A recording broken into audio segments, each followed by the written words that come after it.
Hi, I'm Ryan O'Connell, the creator and writer of Targets, Mack Maverick, and I am the writer of Murdrum and Inheritance in the Bebop Volumes 1 and 2. You can find my link tree and all social medias at Ryan OC, the number 4 and the letter U. And you're watching Two Geeks Talking.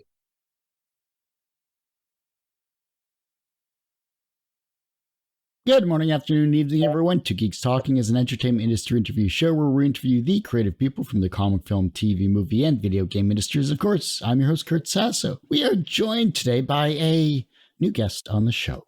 We were supposed to have him back on earlier in the year. Things didn't work out. Schedules got crossed, blah, blah, blah. The usual stuff when it comes to a pandemic. But he is here today.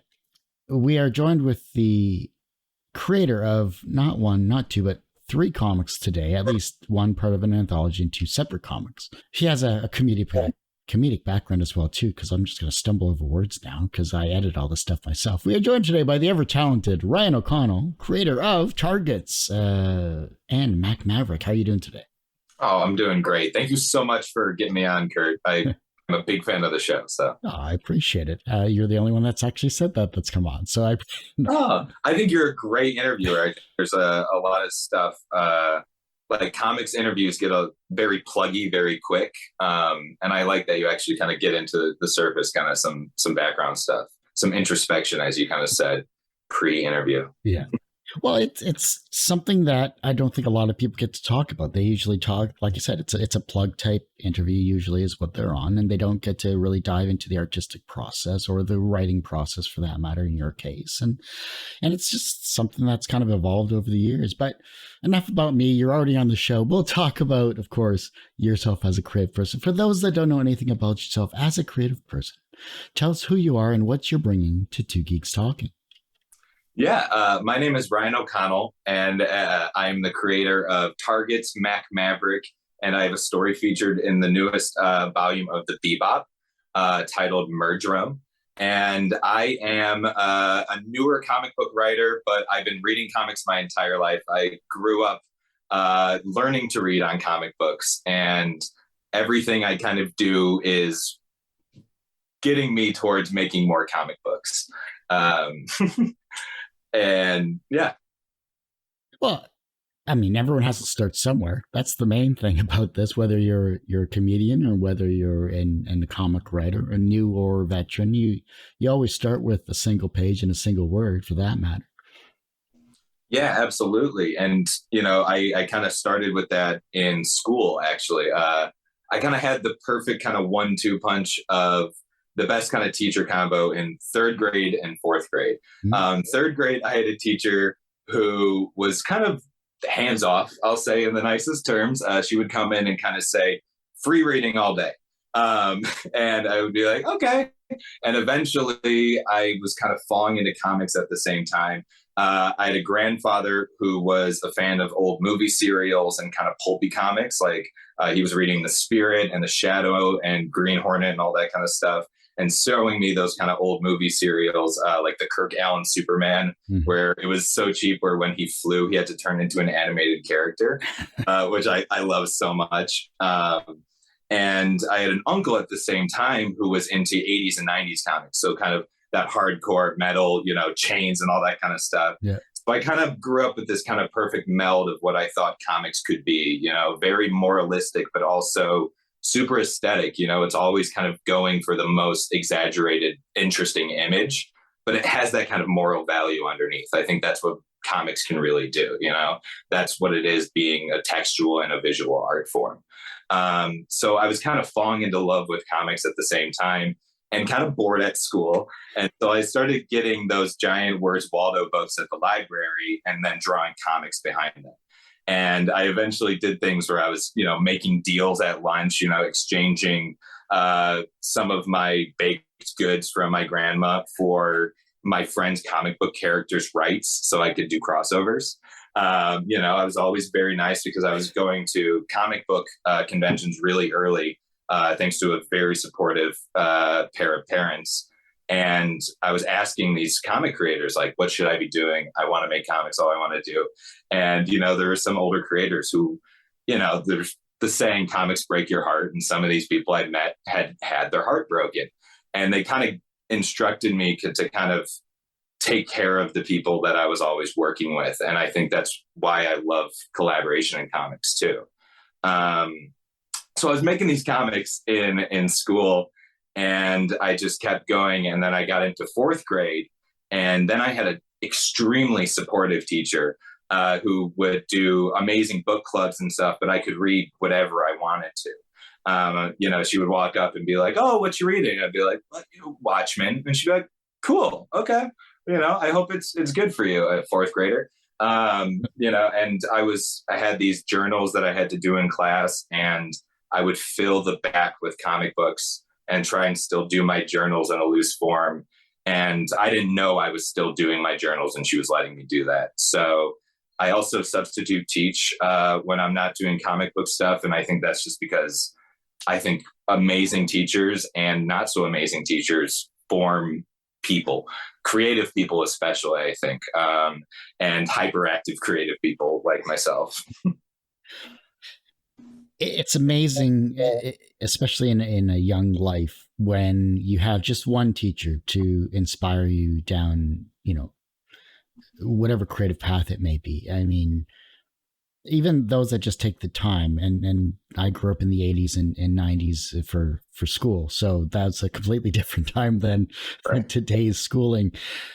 But you always remember that one teacher that would literally just support you when you either maybe didn't have it, or maybe you didn't know what path you were going on in life in general. And, to become a teacher, and most of my families are teachers as well too, it takes a special skill and a special empathy towards people. And I think that's very difficult in today's society, where instant gratification, especially when it comes to comics and it comes to art forms, whether it's photography or whatever, is amazing skill that people don't understand, or they just take everything else for granted.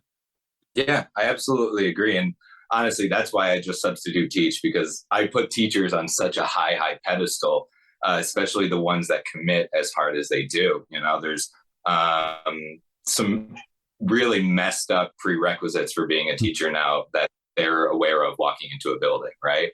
And so being able to go into a classroom and just kind of help in any way I can, at least just keep the class intact over 1 day or 2 days, but then we also get some kind of free time because of how, a free day or a substitute day is kind of structured. So I, of course, always kind of implement some comic stuff where we talk about, anything that they're really interested in. I give them some challenges, work the word Mike Wazowski into your morning, journal. Because kids deserve to have a good time too. And I think there's sometimes we get in the way of our own purpose, our own drive, and we forget to entertain the people around us and ourselves. There's a lot of comic stuff that I was working on for a while, including Targets, that was just dark, and I think Murdrum does it too. But there's I always wanted to kind of give it a thematic purpose, and then kind of find an artist or work with editors that are finding an artist like the Bebop, because they found Amanda Daurador, a French artist, and she's incredible, that kind of depicted Murdrum in that kind of painted storybook style, because it's not a sweet story. It's I'll spoil it. It's about a brother murdering a brother. That's at least the central premise. And that's a kind of serious thing. So comics, I think, have that ability, like animation, to exaggerate to the point where you're telling your story in the most satisfactory, entertaining way possible, right? When you lift a really heavy weight, you feel like your arms are going to fall off, but your arms don't fall off. In an animated show, SpongeBob, I'm thinking of probably his arms fall off. And I love that more. And I think comics do that too. Let's look at your comics itself here. You've touched on a couple of them here, and we could easily dive into the educational system of both Canada and the US as well for most of the interview. But it's great that you're incorporating comics into your teachings, as well as the fact that you're a creative person yourself when it comes to a comic writer. we were originally going to talk about targets specifically, but now that you brought up the pulp aspect, and I've had a few pulp creators on in the past as well too. Let's start with Maverick, and talk about that concept and why and where we can find it as well too. Because I think I saw it on Webtoons, something like that. Yeah, it's on Webtoons and Tapas, and so I actually love that you can just Google Mack Maverick and it pops up, which is pretty awesome. But yeah, Mack Maverick came out of this just incessant need to make comics. And so through kind of talking to other creators and stuff, I found a few resources to engage with the comics community at whichever level you're at, you know? So the one that I really found that was useful is the Reddit page r/comic collabs. You have to kind of get in, and then when you post, you kind of just lay it out. You tell them where you're at in your career, where you're at financially, you show some work maybe, and whoever engages with it. And it's the internet, so it can be a crapshoot for sure. But I found this amazing artist, Danielle, and you can just find him at Danielle Draws on, I think, Instagram and Twitter. And Dan is awesome because he kind of also started in a sort of criticism writing aspect. He does some work for Panel X Panel, analyzing some comics work.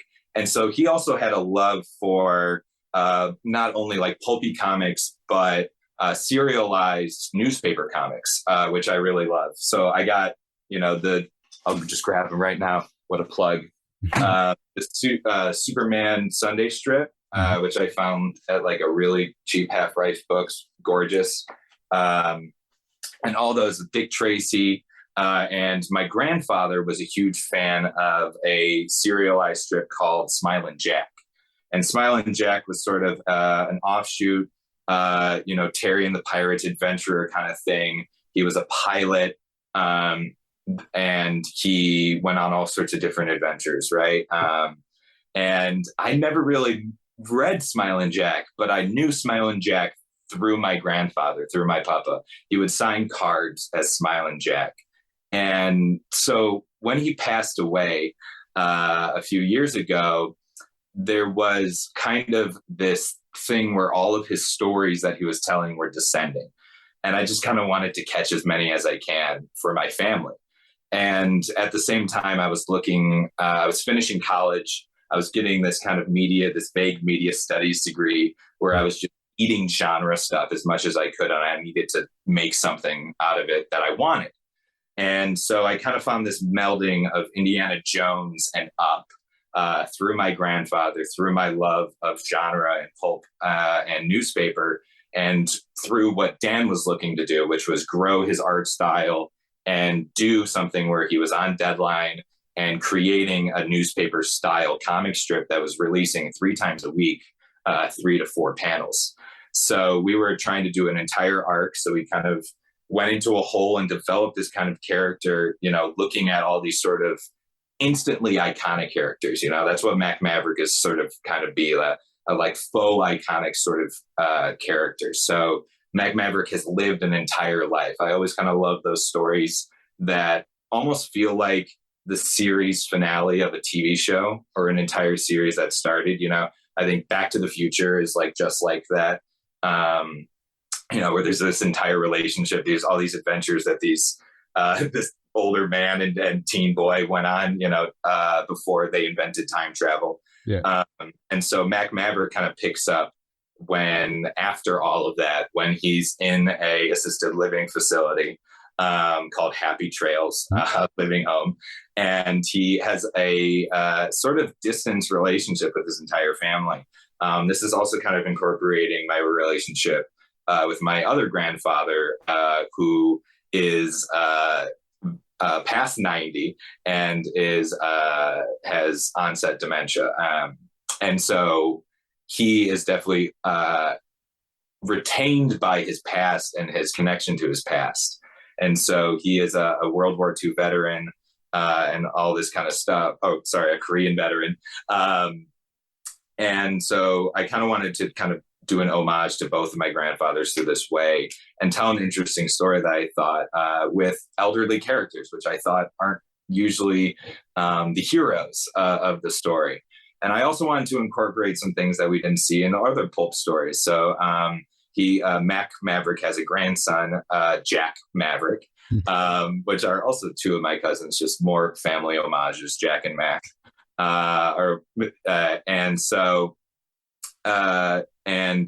Jack is a black boy, which you just don't really see in newspaper comics unless it's racist, which I didn't want to do. And that was something that Dan kind of introduced through like his studies of all of these kind of things. Dan is an amazing writer, like I said, that does work for Panel X Panel and other places online.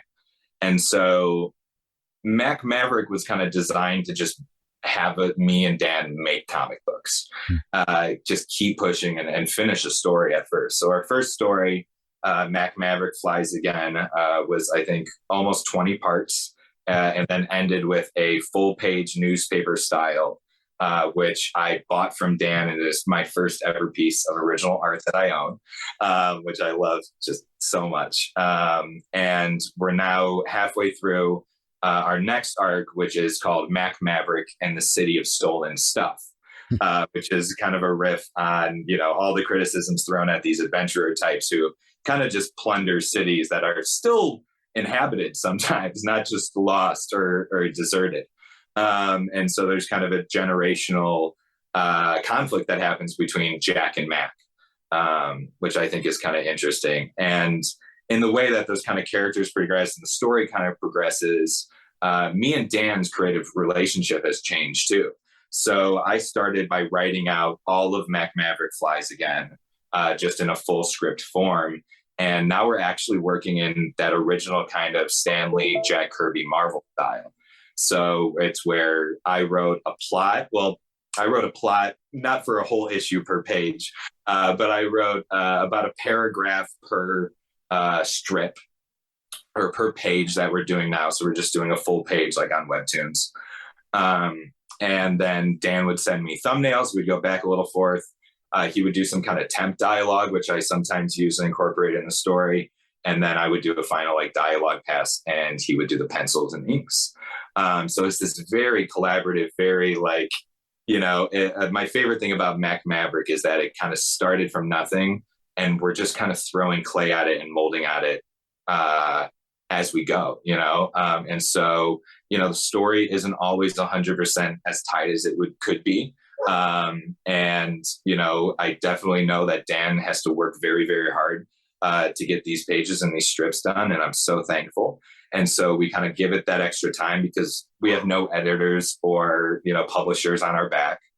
So we are kind of in a hiatus, so Dan can kind of refresh and recharge and stuff like that before he gets back to drawing, but he is doing writing work. So go and check out his stuff. And Mack Maverick now has just become this world. So we did 2 shorts in between our arc called Dork Support and Bobby Bulb Finds a Human. 2 kind of anthology pitches that we missed the deadline on, honestly. And we were like, oh, let's just do them anyways because they're kind of fun. So they're 2 kind of like goofy, fun, kind of world expanding shorts that kind of introduce some other weird characters in the Mack Maverick verse, or as Dan has dubbed it, the macro verse, which I love pretty much. Yeah. The pulp comics are rather interesting because I remember reading like Buck Rogers in the 22nd century and or 25th century, something like that. Because my uncle was into comics. He got me into comics early on in my life. So he has a very eclectic collection of stuff. Yeah. So it was great to see like that type of a style. And there's been a lot more a resurgence, I think, of pulp comics in modern day comics, at least from either a Kickstarter campaign or a crowdfunding campaign perspective. But what's misunderstood about pulp comics that maybe today's generation doesn't understand that you grew up with?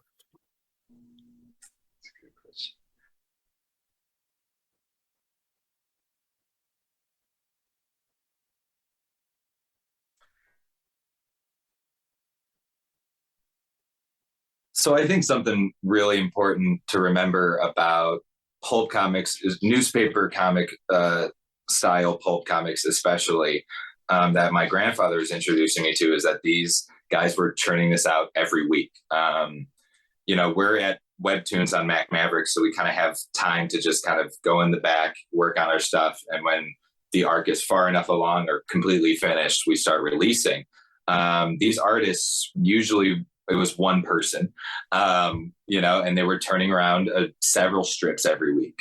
And I think that's something that I still love about the comics art form, is that for most comics, you still got to churn one out every month. It keeps you going on tracks. You have to kind of lay it down.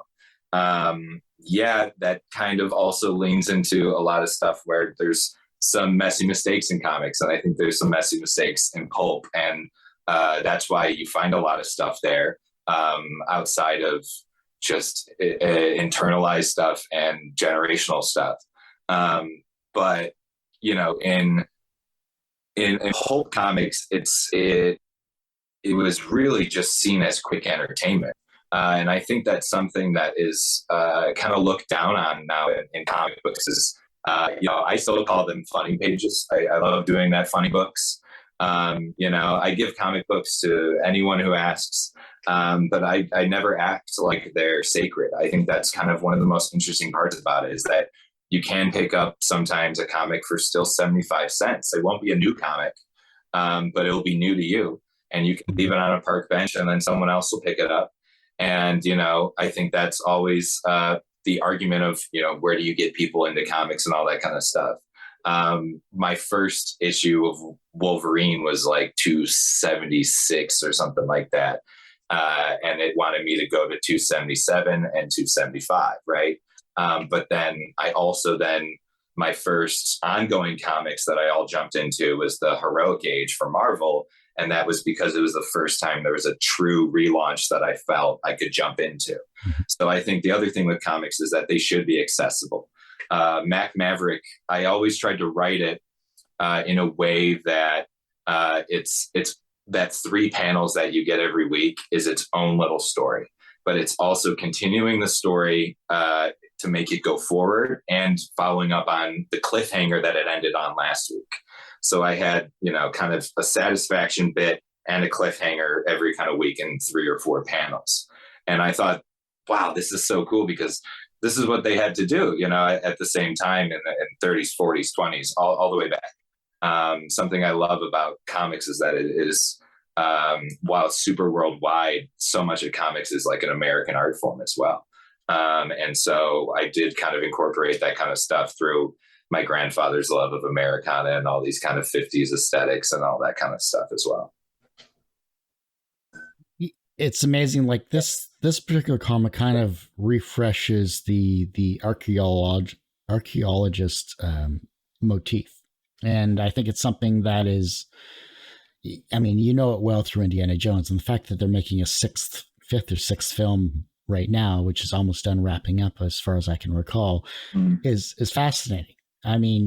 Who would think that a singular character could pull a franchise that far? And you're definitely doing that with Mack Maverick as well too. And I'm sure other stories you've read in the past have similarities, similar to like Marty McFly and Doc with time travel, basically spawned Rick and Morty of the animation of today. So it's the segues and the similarities of popular culture that we're engrossed in and what we grow up on is great to see being evolved and transformed in comics. Yeah. And if you, Indiana Jones himself is this full amalgamation of those serialized heroes, right? He was just so good that he became the new blueprint. And I love that he had, Nathan Drake and Lara Croft and all these kind of spin-offs, and Mack Maverick. Absolutely. And I think so much, there's the popular term, like everything is a remix. And I think I kind of don't completely buck at that. And I think the more helpful thing is that people love a sense of familiarity. Sometimes they might call it ownership. But that is an amazing opportunity for you to introduce new ideas and new story paths. And I think a lot of my writing stems from that kind of idea and concept. I come from the Jonathan Hickman school of you have to still sell a book. It can have a lot of cool new ideas in it, but it can't be super, inaccessible. There has to be some sense of familiarity to start on the right foot, and then you can steer them in the wrong direction. Mack Maverick definitely starts in that, where it takes a sort of iconic figure, a serialized hero, and ages him 50, 60 years, hundreds of years, depending on how you look at that timeline. But the targets also comes from that kind of same idea, where I was in college developing targets, studying a lot of media ethics and the way that violence and motivation is explored in action and all sorts of thriller movies and stories. And I've also found it kind of in the spy genre. The motivation between an action scene is sometimes super, super flimsy, which I'm fine with. I love, pulling out a rocket launcher and all that kind of stuff and blowing it up. And I think Targets kind of has that in it. It's the kind of idea of how far could you push that? And so Targets sort of starts with the idea of a super spy-esque character, right? Like a Jason Bourne, James Bond, one of those types, and a femme fatale, the woman hired to kill him, a Bond girl. And we're picking up at the end of their story, like I've kind of already said, and they have fallen in love, and they've decided, let's just kill all the bad guys. Let's just wipe out all the supervillains and we'll be done. And they do that. They settle down in the suburbs of America, where everyone is too obsessed with themselves to wonder who's next door and who their neighbor could be, or who their neighbor was, or who their neighbor killed, or who their neighbor spied on. And so we pick up with this family farther on, and of course the past is starting to come back. And this might kind of seem like a familiar story that you've seen before, and Targets uses that as kind of a jet engine into some kind of new territory. I'm a big fan of Matt Fraction. Matt Fraction, I think, is why I am making comics, not just why I read comics. He got me reading my first indie comics, Sex Criminals. What a start. And so I got, I was following his sort of idea, and he kind of broke down Hawkeye, I think, in an amazing way, and just most comic book series. And he has this theory where the first issue, and if I'm off, I'm sorry, Mr. Fraction. The first issue is kind of your fake setup, but your interesting setup. And then your second issue is your first true issue that's showing you, oh, this is what the series is going to feel like. And then subsequent issues change whatever your story or what you thought it was going to be. And so it kind of has three actual stories built into it, sometimes only in 3 issues. And I think you see that in that Fraction Hawkeye book, where that first issue, he just gets the dog and that building. And then the rest of it is, oh, there are these individualized adventures. And then the end of it is, oh, this is an exploration of a hurt human being and his family. And I try to write comics like that. Targets, I think, is the closest I've hit, where I promise you, if as we go on in issues, if we're lucky enough to keep going in this story, you're going to see a real unfolding of what we're going for, while you're being entertained the entire time. Like I said, I write stories trying to be aware of how they could be accessed. Just like a comic book could be picked up right off the shelf in a 3rd issue or 50th issue. I want that to be satisfying on its own. And you're going to see that reflected in Targets, just like you see it reflected kind of strip by strip in Mack Maverick. And yeah. You connected it with Mack Maverick, and that shows your style of writing. That shows you're trying to make things familiar, and it all works out well. So I don't have to ask what Targets is about now. I love it. Then looking at Targets itself, obviously you have a different artist and a different creative team for this as well too, unless I'm mistaken. No, yeah. It's I co-created Targets with Desi, Alicea-Aponte, and D. Noonan. I'm going to say that one more time. I co-created Targets with Desi, Alicea-Aponte, and D. Noonan. They're the two co-creators of Targets, and they are also the two artists of Targets. I found them farther, kind of at a years-long process in trying to get Targets made. There was another artist that I worked on with Carlos Angeli, who's an amazing artist who does work at Mad Cave now. So he's doing comic art, and he's fantastic. And so looking for a new artist, I was kind of inspired at this sort of dual narrative that Targets has. However, it kind of has these kind of framing sequences, these sort of mini flashback adventures to sort of Sean Connery, Pierce Brosnan inspired spy days. So you're going to see a sort of Aston Martin car. You're going to see all those sort of jet ski kind of fights and all this kind of stuff. And that's kind of a burst of action that D. Noonan is going to draw. And D has this amazing sort of classic inspired, but very like geometrical and angular sort of art. And so D is drawing this classic style. And then we have Desi, who is, she bucks at the word perfectionist, but then everything she draws is perfect. But she has this super detailed style that is very three-dimensional in a way. It has this sort of underground indie comics inspiration that Desi will talk about. And it is this kind of perfect contrast and complementing with each other, where we have a past timeline and a present timeline. And it shows kind of course, how the present is much more gritty, realistic, and in your face than the past, which is idealized, maybe a little more beautiful, these characters, and angular, So what was a scene that you all created that turned out better once you got the art for it?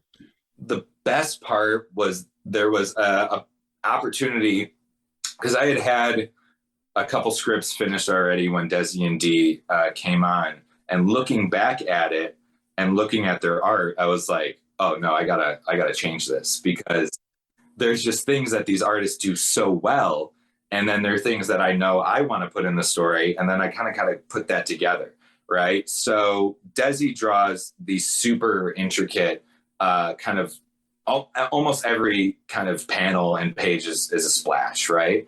And so I want to give her that kind of space to put the detail in where she wants to be. I don't want to do a lot of close-up sort of, frames and stuff like that and panels, because she's going to put the detail and she's going to draw the eye where she wants.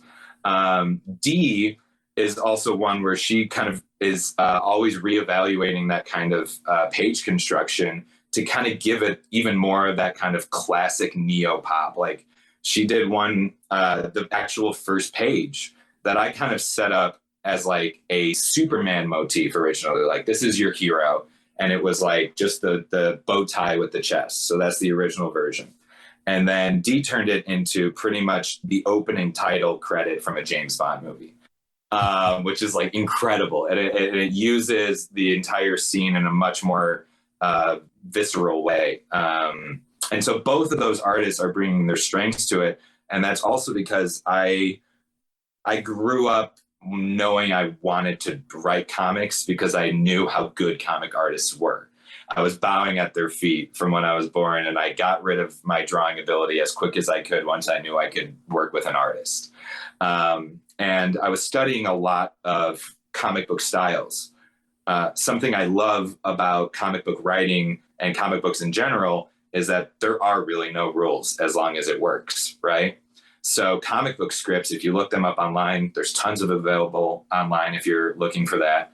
And they're very, very different. You'll have, a single page as a comic script. You'll have 40 pages as a comic script. You'll have, the famous Alan Moore, his 100 pages of a comic script. Right. And the first panel of Watchmen is an entire page of script. Right. I don't write like that. I kind of have this, it's kind of an amalgamation of a bunch of ones, but the people I could credit are Tom King, Mark Waid, and Brian Michael Bendis. Tom King, I think, writes in that sort of, I think I have his Vision Deluxe Edition. They're also director cut issues if you're looking for them, and they have the scripts in the back, which are a huge reference because they also have Gabriel Walta's pencils and stuff. And so Tom King writes in sort of a very direct style where it's all action. It's almost like writing a screenplay where you're not supposed to kind of give direction on how actors are supposed to act. Mm-hmm. He kind of gives that to the artist, right? That's kind of, he also credits to Mark Waid. And then Brian Michael Bendis, I think, goes the extra mile and includes a language within the script to enable the artist to kind of break things open. And so I include a similar kind of thing that he includes in his script at the top where, you know, this comic script is a map and I'm only drawing the map. I'm not going into the jungle.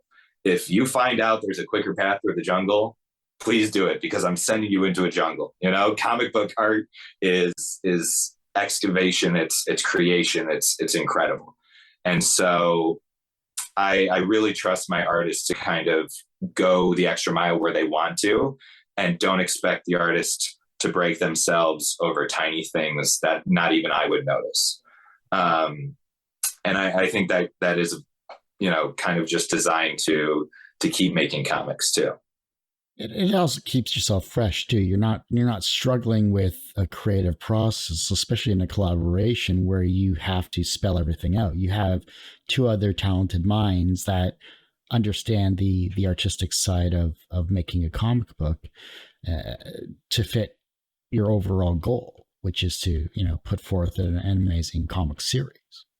Yeah, absolutely. And especially in like a creator-owned comic like Target's, we're arm in arm together. You know, we're going where we go, and when we have that sort of announcement to make of where Target's is and where you're going to be able to get it, we're going to be able to do that with our heads high. Something, you know, I think is growing up on comics and growing up, I knew I wanted to make comics. I talked to a lot of comic artists and creators who went through the ringer. And the tough thing I think I'm seeing in the comic industry is that we're still just going through the ringer, knowing it because we want to get our comics published so bad.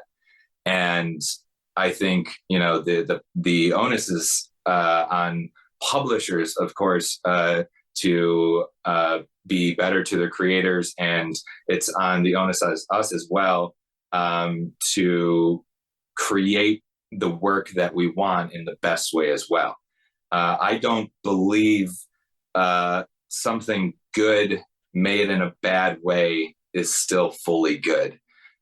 There's something intrinsic about how I approach art and how I create things that if I'm not doing it in the right way and if I'm not feeling that my heart's in it in the right place, there's something that I'm not going to be proud of. And I don't think the quality will get by without it, you know? And so there's a sort of care that I bring to my work and a care that I try to have for my co-creators and my collaborators that I think creates the best comic books. You know, the best comic book creators that we know, the best comic book teams that we know are friends, right? Sean Phillips and Ed Brubaker, Chip Zdarsky and Matt Fraction, right? Even when they're not making comics, they're friends in some sense. And that doesn't have to be exclusive, you know? Something else I love about comics is that you can make them in so many different ways. And that's reflected, I think, in my work and how I write them. Targets is a full script style that's then passed on to two co-creators who could change it as they see fit, right? Mack Maverick is created fully Marvel style where we're just exchanging script notes and dialogue and art and all that kind of stuff. Murdrum and the anthology story, as well as the Inheritance, my other story for the Bebop, was something where I just sold the script to the publisher and they found an artist for it and then came back and was like, how do you like it? Do you have any notes? Do you have any lettering changes? Which is super nice, which they didn't have to do. And I think I love that kind of variability in comic books, right? And so the option is just, you know, or I think the skill in comics is knowing where you're going and what you're getting into, right? you know you're not going to end up, if you work for Marvel, you're not going to get out of there with the Spider-Man rights. If you do, what an amazing, thing. But you're not going to be able to somehow like work that into something. But it will provide opportunities for you to create our own comics where it's 100% yours. And when that's the goal, it has to be 100% yours, and you get that. The ability to use a publisher or to find a publisher, whether they're independent or well established all over the world. I mean, you have digital outlets now. You have Webtoons and Tapas. You have the ability to self-publish yourself with crowdfunding. You have so many more avenues that was not available 10 years ago, 15 years ago, especially when this show got started. Print on demand was just starting. Comixology was just starting back in 2008 when that was still around. There were a ton of publishers, but they were not looking at self-created comics for that matter. They were more focused on authors and creative people along that line. And so, the webcomic scene and the independent scene that had to do their own grassroots movements to publish themselves just really has forced everything that we know in 2022 and beyond to give us more flexibility and more creative freedom. Yeah. And I think that's, those sort of adaptations that comics are making are tied into its very heart. Comics were always kind of these super accessible. They were newspapers and they were magazines and they were on the side of the road and they were sort of looked down on in some ways, but that also made them accessible to more people than most art. And I think that sort of boom on the internet is no mistake. People want to get their hands on comics. It's just sometimes hard to get their hands on comic books. And I think Webtoons is an amazing, and all those sort of web platforms, any crowdfunding stuff, is an amazing way to make your stuff, because it's, especially if it's the way that you want to make it.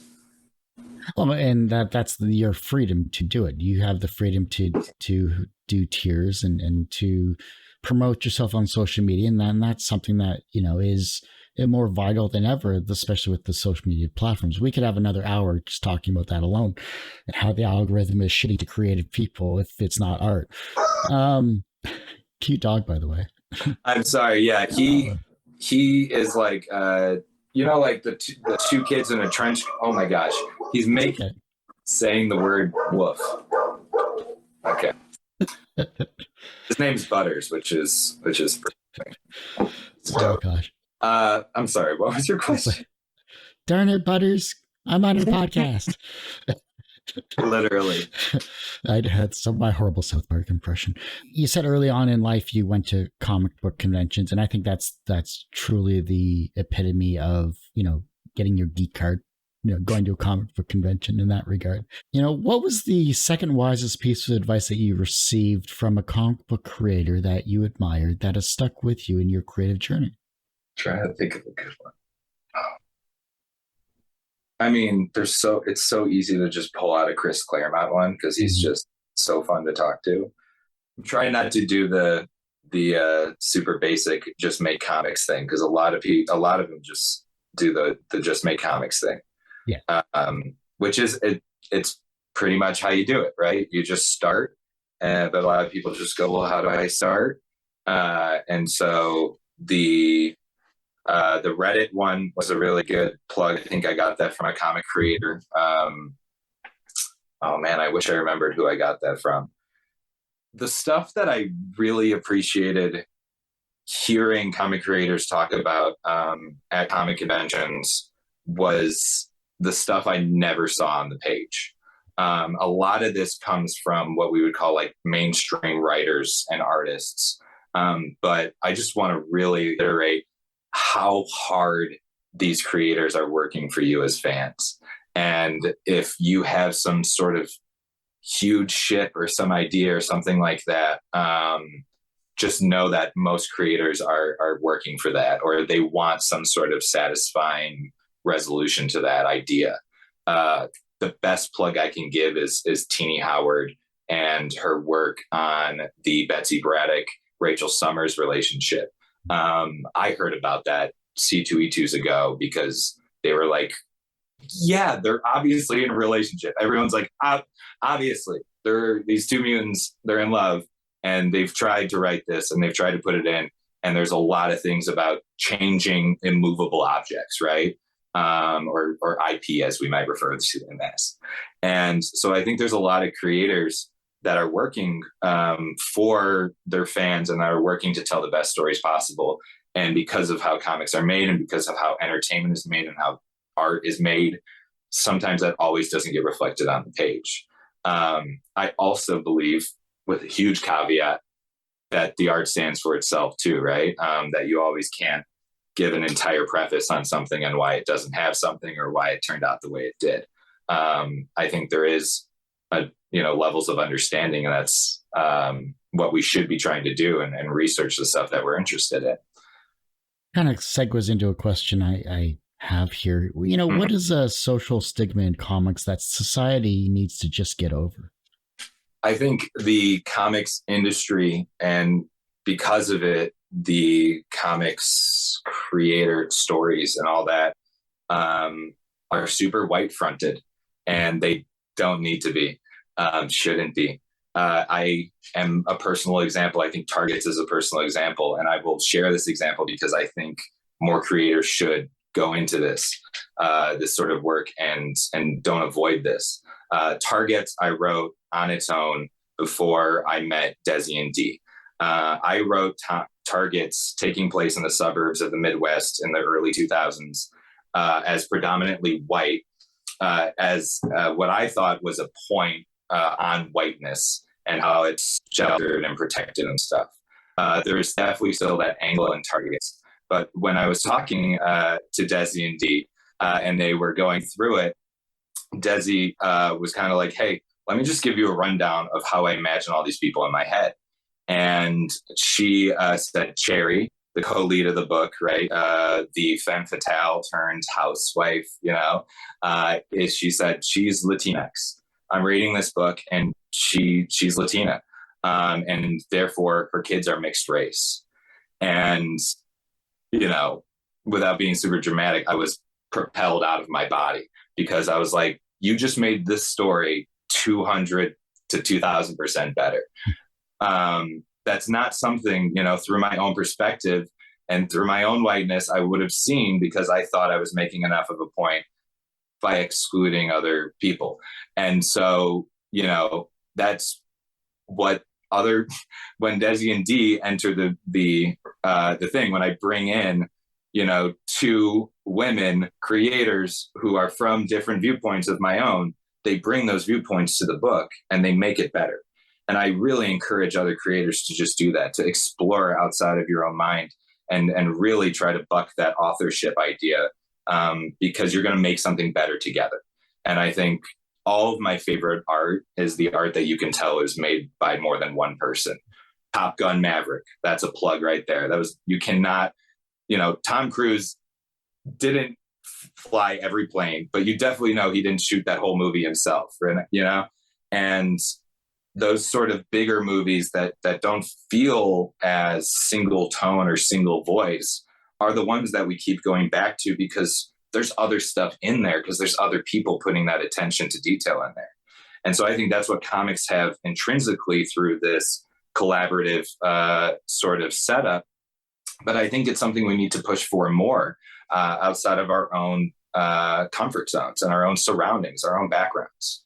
I've been doing this for 15 years. I've had a wide variety of people from the LGBTQ community, from persons of color, from entertainment professionals to beginners in the comics and acting industries, whatever the case may be, entertainment. And this is one of my newer questions I started to ask, only because not for shock value or anything like that. It's only because it's just like, as much of an open forum as shows like this are, not many people talk about it's. Everything has rose-colored glasses, what I'm trying to say.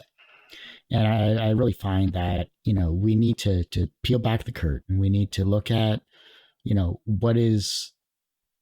what are issues people are dealing with, and how can the medium that they're in shed some light on that. And I think it's not a necessary evil, and that's something I never really talk about. So. Yeah, yeah. I think it's like we're kind of just saying it just creates better stuff, you know? And I think that it's beneficial to everybody. It's not just the rising tide lifts all boats. It's like we're getting new boats. Like things are rising out of the ocean that we've like sunk. Atlantis is rising, you know? There are things that you've never considered. And I think that's so cool. And those are the comics that I'm looking for. That's the art that I'm looking for. And that's the art that I want the people that I work with to push me to do, and the work that I try to push myself to do. And yeah. So then what was an early experience where you learned that language had power? Oh, okay. Yeah, you know what? I'll just do this one. It's a switch. I kind of had this parallel thing happen in sophomore year of high school and sophomore year of college. And it kind of opened my eyes up to art and to get mushy, the world in general. And the first one was a teacher in my sophomore year who kind of bucked away from all the other English teachers that I've had my entire life up until that point. And he didn't put any rules on the structure, length, word count, any of this kind of stuff. No, didn't care if you use linking verbs, all that kind of stuff. He just wanted to know what you were saying. And the first paper I got like maybe a D, maybe like a C minus. And I was gobsmacked. I had written a perfect paper, right? Indentation, all that kind of stuff. No linking verbs. Perfect opening sentence, you know, with all the intro and outro, all that kind of stuff. And I got like a C. And I was like, why? And in the nicest terms, he told me, you didn't say anything. You wrote a paper without saying anything. You just kind of explained whatever book you were writing a report on. And you just kind of recounted a plot. And that was like, oh, there needs to be depth to the things that we do. We can't just kind of chew things up and spit it back out. And I really brought that to, I think, a lot of my work, because I do work in genre and familiar territories. And I want to only kind of take the essentials of that kind of stuff, the familiarity of it, and build on it. You know, I don't want to just give you something you've already seen.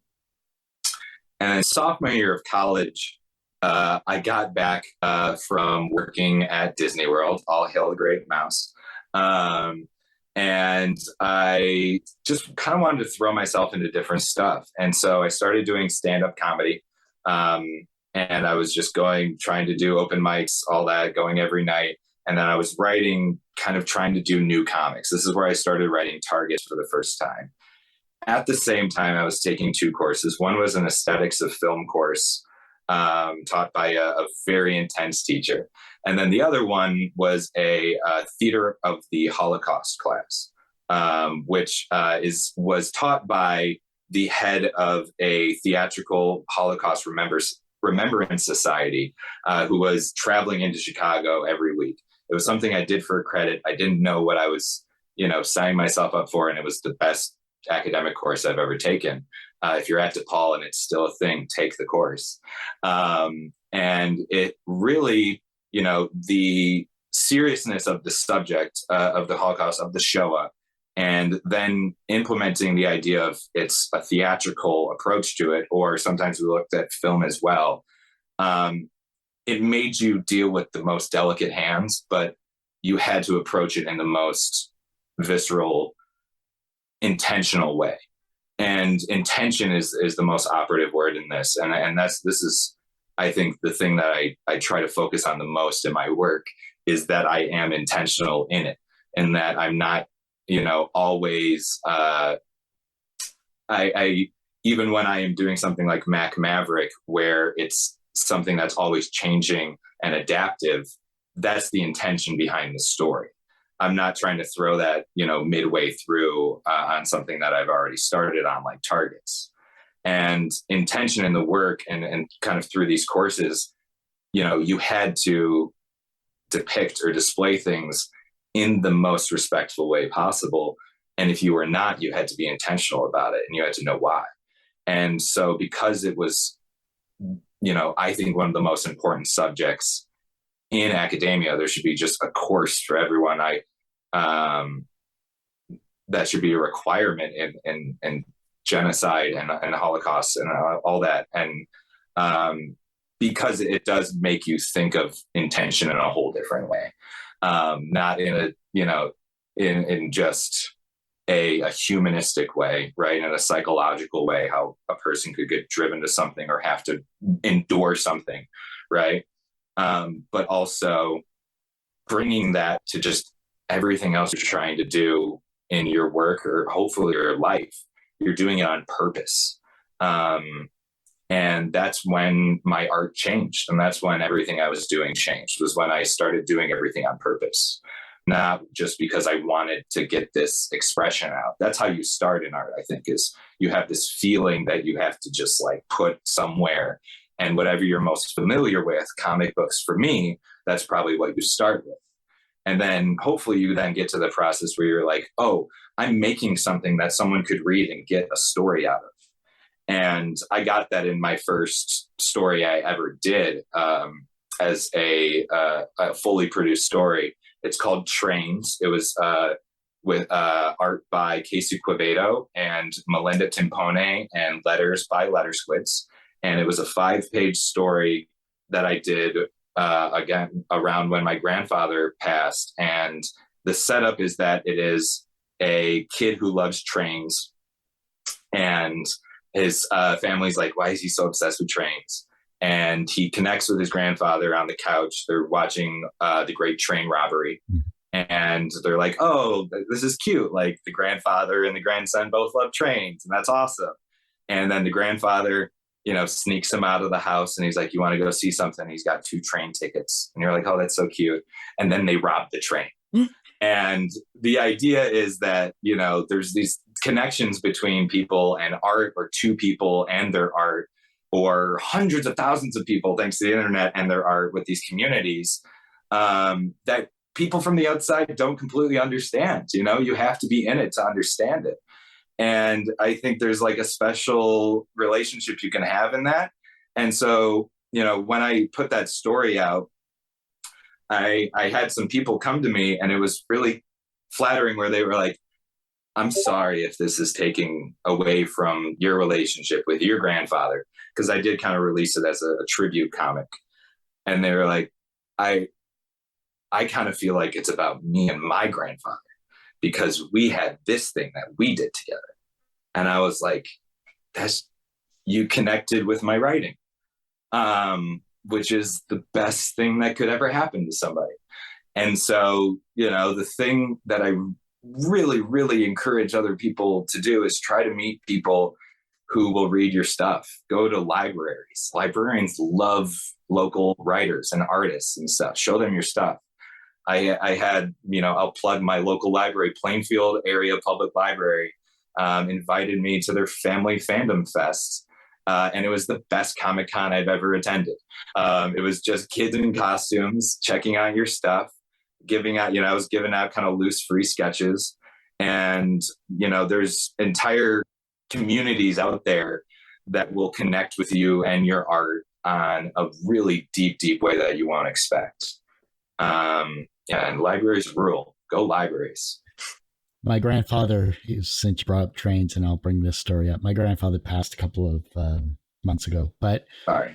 Yeah, I appreciate it. But he worked for CN Rail with Canadian National Railway for 40 years. Oh, awesome. And so he worked downtown when the Detroit riots were going on. He was literally across the river where he saw like buildings explode and shots being fired when that was going on in 1967. Then he moved to one of the other places, kind of more central Windsor. But he had so many stories just to tell about trains and railways and everything like that. So I wanted to bring that up too. So I got to see his other place of work. But yeah, I took trains off because it was on Gumroad, and like Gumroad sucks. So I'm gonna I'll send you that a copy of that. Cool. Yeah. Awesome. Yeah, that's really, thank you for sharing that. That's really, really cool. Yeah. I got 5 last questions here. We're going to do one last disconnect, reconnect. Okay. And then, we'll do social media and all that other stuff. Sweet. Everyone has one person that inspired them on their path to where they are today. Who was that for you? So the person that got me on the path, that if I had to choose one person, because there's so many people that just rooted me on, I was very lucky for that. But my uncle Pat O'Connell is his name. And he deserves this because he introduced me to comics and what comics were capable of, right? So he gave me Incredible Hulk 340. That's the iconic one when it's Wolverine on the cover, right? It's Todd McFarlane, I think, drawing it, and he's got Hulk in the reflection of it. And that was like my first real single issue that I like read and owned. What a way to start. And the reason he gave it to me was to show me what comics could do that no other art form could do. Because I was growing up and getting into comics at the same time that comic book movies were becoming the most mainstream of movies, right? So I was watching the early X-Men movies with Hugh Jackman, loved Wolverine, was running around with pencils between my fingers. And my uncle kind of looked at it, was like, that's nothing. You know, he's got to crack his neck every time he heals or something like that. He can't shake off a bullet. Here's a comic book where Wolverine and the Hulk fight each other. And I was like, what? They could do that? The Hulk and Wolverine could fight? And he's like, not just that, but Wolverine is going to punch through him so hard, you're going to see the end of his claws going through the Hulk's shirt. You know, Comics Code prevented the full rip through, but you're going to see all that green blood and all that kind of stuff. And, you know, as like an 8-year-old, my mind, you know, changed forever. And so that was kind of what set me on the path to comics, was like what they could do versus what I was seeing everywhere else. And the more I dug and the more I saw was that comics can pretty much do anything. There are very few limitations in comic books. And if there are limitations, they're going to be broken eventually. It's an amazing art form. And, you know, it's why I continue to mess around with it. From a professional standpoint, while you are new to comics, you still have created comics. So that means you're a professional in that regard. You have created, of course, you have created Mack Maverick, your targets with some amazing co-creators, and as well as have a story or two in an anthology with Murdrum and that other story. And you created Trains as well. So you have many comics under your belt. So you're professional in that regard. Do you consider yourself personally successful? No. There is a definitely an unfair expectation that I think most creative people put on themselves. But there is a sort of sense of responsibility, I think, that I owe to the people who have supported me. I kind of, you know, I always say like, oh, I was lucky to be born in the generation. Like I was kind of that first generation where we were allowed to read comics and comics were starting to get kind of cool. Or at least they weren't actively bullied for reading them, right? But that's kind of not giving the credit to the people who supported me, which were my parents, who bought me so many comic books that I tore through and stuff. And so I think a lot of creative people, because there are some kind of unfair expectations sometimes on, you know, artistic and creative pursuits versus other professional ones. But you recognize that the people who kind of hold you up when you're really clawing and fighting. And so, you know, I don't think I will be fully successful until I've made a comic for every single one of those people who let me make comics. The reverse of success is failure. How do you deal with your failures? Make more of them. Fail more until you succeed. I think there's the sort of cliche term of failing upwards, and I think that's just effort yields eventual satisfaction. You know, if you're failing, you're trying. And if you're failing, it sucks at the same time. And I came from a sort of theatrical background with improv and stage work, where a lot of it is setting you up, even in education, to be aware of what auditioning is like, right? And I think that has brought me a healthy mindset to submitting to publishers and stuff, or studios or anything like that, where, you know, every no doesn't matter because you're going to get a yes if you keep getting no's, right?